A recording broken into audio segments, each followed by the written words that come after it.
Life has a funny way of rewarding those who prepare, but punishing the ones who only wish. I often say, you don't get paid for the hour, you get paid for the value you bring to the hour. But let me go deeper than that. You don't just get wealthy by working harder. You get wealthy by thinking the right way, financially, intentionally, consistently. So today we're going to talk about something most people never learn in school but pay for all their life. How to think financially, how to work with rhythm, how to build wealth with focus, and how to let time be your greatest ally instead of your worst enemy. Because here's the truth. If you don't design your own life plan, chances are you'll fall into someone else's plan. And guess what they have planned for you? Not much. Let's change that, starting now. When you want to change your financial life, the first step isn't about earning more. It's about knowing exactly where you stand. You see, most people avoid this step. They don't want to look too closely. They'd rather guess, estimate, or ignore. But wealth is not built on fantasy, it's built on clarity. So let me give you the truth. You cannot change what you won't confront, and you cannot master what you never measure. Years ago, I sat down with a man who wanted to become wealthy. I asked him, "What's your net worth?" And he said, "Oh, I'm not sure, but I think I'm doing okay." That's not how the wealthy think. The wealthy don't guess, they know. If you want to start the journey toward real financial independence, you must start with your financial baseline. That means calculating your net worth, every penny of it. Sit down, open your journal or spreadsheet, and begin with your assets. List out everything you own that has value. Start with your cash, what's in your checking account, your savings and emergency fund. Then look at your investment stocks, retirement accounts, crypto, whatever you've put money into with the hope it grows. Add the value of your home if you own it, your car if it's worth more than you owe on it, any businesses, collectibles, or other appreciating items. Total it up.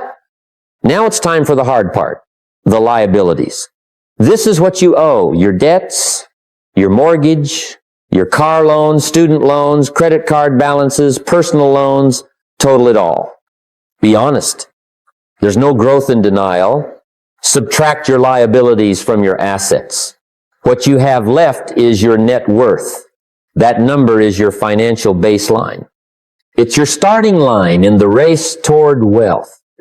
Now let me tell you why this is powerful. First, it turns financial fog into financial focus. When you see that number in black and white, something inside of you shifts. You start to get serious. You start to take ownership. You stop saying, "I need to make more money." And you start asking, "Where's my money really going? How can I grow this number month by month?" Second, it creates a scoreboard for your progress. Just like a business tracks revenue and profit, your personal finances need metrics. Once you know your net worth, you can check it monthly. Even if it only grows by $100, that's forward motion. And over time, those small wins compound into something powerful. I remember the first time I tracked my own net worth. It was humbling. I had more month than money, but I didn't get discouraged. I got determined. I set a goal, grow it by 5% every month. That meant paying off a little more debt, saving a little more, making smarter purchases. And as I watched the number rise, my confidence rose with it. It's not about perfection. It's about direction. The wealthy live by numbers. They let data drive their decisions. So if you're serious about building wealth, don't just dream about riches, get honest about reality. Take out a pen and write down what you own and what you owe. Know your net worth like you know your birthday. Because once you know where you are, you can start planning where you want to go. And when you do that, when you take control of your financial baseline, you begin the journey from financial wandering to financial mastery. Most people think cutting back means going without, that saving money is the same as suffering. But that's not how the wealthy see it. Wealthy people don't cut back to punish themselves. They cut back to empower their future. There's a world of difference between sacrifice and strategy. And when you understand that, you can reduce your spending without ever feeling like you're living poor. Let me show you what I mean. The first step is to bring your spending into the light. Not just the total every category. Sit down with your bank statement and label your expenses in 4 buckets. Essentials, growth, luxury, and waste. Essentials are your needs rent or mortgage, utilities, groceries, transportation. Growth includes education, books, tools, coaching, anything that expands your mind or builds your business. Luxury is what feels good but isn't necessary dining out, subscriptions, gadgets. And waste? That's the spending that neither helps you live nor grow. It's money that goes out with nothing to show for it. Once you see these categories clearly, something powerful happens. You stop feeling like your spending is a mystery. You stop wondering where the money went. You start to see patterns, habits, some good, some destructive. And here's the golden rule. You don't start cutting across the board. You start trimming the waste. I once mentored a young man who was drowning in expenses. He wasn't rich, but he wasn't broke either. He was just scattered. I had him do this same exercise. Turns out, he was spending over $300 a month on subscriptions, fast food, and random purchases from his phone. None of it added value to his life. He cut those out, not because he was poor, but because he realized he was leaking opportunity. Then we looked at his luxurious love dining out. I didn't tell him to stop, I just told him to delay. Instead of eating out 3 times a week, he cut it down to once a week and made it special. It didn't feel like a punishment, it felt intentional. And the extra money? He started putting it into a small investment account. That account started small, but over time it began to grow. Every dollar had a job, no. And those little jobs started building something meaningful. Now here's where the psychology comes in. Most people associate cutting back with pain because they never link it to purpose. But when you cut waste and delay luxury with a reason, when you see those dollars go to work building your future, you don't feel deprived. You feel powerful. You feel in control. And that's what true wealth is, control over your life, your time, your resources. There was a time I too had to tighten the belt. I sold off a few things, cut down on entertainment, and simplified. Not because I was broke, but because I had a bigger dream. I wanted freedom more than I wanted cable television. I wanted compound growth more than I wanted the latest gadget. And let me tell you, it worked. Simplicity today bought me abundance tomorrow. So if you want to cut spending without feeling poor, remember this. You're not giving up your lifestyle, you're upgrading your mindset. Waste nothing, delay luxuries, spend on growth, and most importantly, give your money a mission. Because when your dollars stop being emotional and start being intentional, wealth becomes not just a possibility, but a habit. When people think about earning money online, they often imagine flashy results, overnight riches, or some magic platform that rains dollars with a few clicks. But the truth is far simpler and far more powerful. The internet is not a miracle. It's a marketplace. And just like any marketplace, it rewards value. If you want to build your first stream of income online, don't chase trends, share solutions. Teach what you know. Solve real problems. That's where it begins. Now, you don't need to be a world-class expert. You don't need a team, a studio, or 1,000 followers. All you need is one thing, a transformation you've experienced. Maybe you overcame burnout. Maybe you lost weight naturally. Maybe you figured out how to sell, organize, plan, code, lead, or write. That lesson you've lived through is your product. Because someone somewhere is searching for exactly what you've already solved. They don't want a guru. They want to guide someone just a few steps ahead of where they are. I remember mentoring a man who had spent 10 years in construction. Didn't think he was a teacher, but he had developed a system for estimating jobs, managing crews, and keeping projects on time and under budget. I said, package that. And he did. Wrote a simple guide, created a video tutorial, and sold it to other independent contractors. It wasn't fancy, but it was honest, practical, real, and it sold because it met a need. That's the key. Start with a journal. Write down a list of problems you've faced and overcome. Circle the one that others ask you about most. That's your starting point. Don't build a website. Don't build a course. Not yet. First, validate the idea. Post a short video or a thread online. Share the idea in a newsletter. Ask for feedback.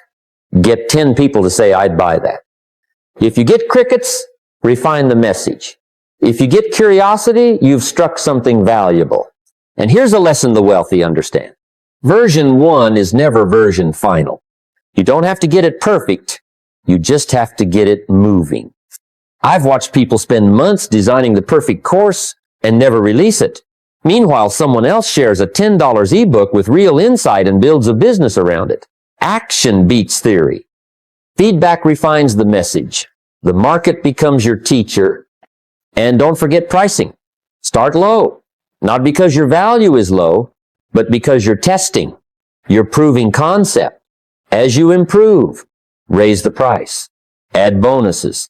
Offer group coaching. But start simple, start small, and start soon. So if you want to build your first stream of income online, don't look for shortcuts, look inside. Find the knowledge you've lived. Wrap it in a form that others can use. Share it. Improve it. And keep showing up.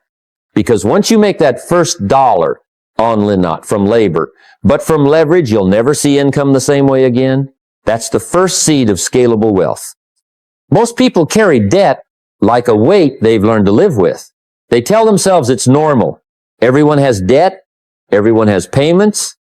And so they shuffle it month to month, pay just enough to keep the wolves away, and never question whether they could actually eliminate it. But the truth is, debt is not just a financial burden, it's a mental one. And when you learn how to turn debt into a plan for wealth, you stop feeling buried and start feeling powerful. It begins with clarity. You've got to see your full financial picture. Don't hide from the numbers, face them. Make a list of every debt you owe. Credit cards, student loans, car payments, personal loans, whatever it is, write it down. Not in random order, but from smallest to largest balance. Not by interest rate. I know what the math says, but I'm not just after math, I'm after momentum.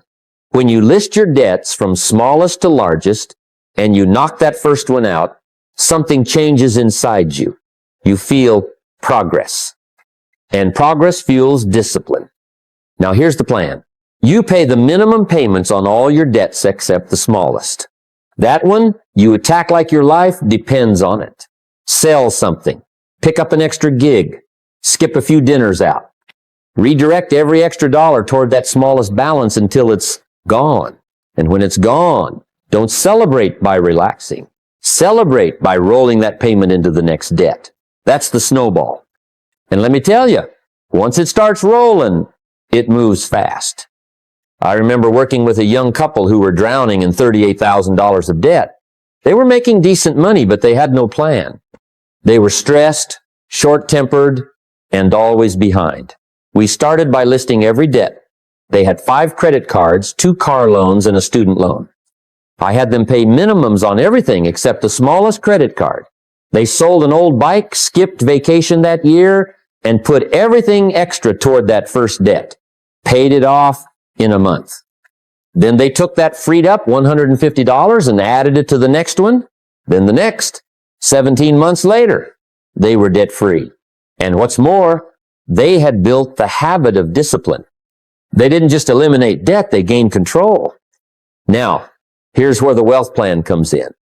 After that last debt is gone, you take the snowball and roll it forward again, but this time into investing, into savings, into business tools, into anything that multiplies. That's the beauty of this process. You take the very energy you once used to dig a hole and redirect it toward building a foundation. Debt becomes training. It becomes your gym for financial discipline. Because if you can pay off a mountain of debt, you can build a mountain of wealth. And let me add this, don't beat yourself up for having debt. Just don't stay there. Use it. Learn from it. Let it teach you that discipline isn't a punishment, it's a path. You don't need a miracle. You need a method. And if you stay consistent, this method will transform how you handle money forever. Debt loses its power when you stop reacting and start planning. That's how the journey to wealth really begins.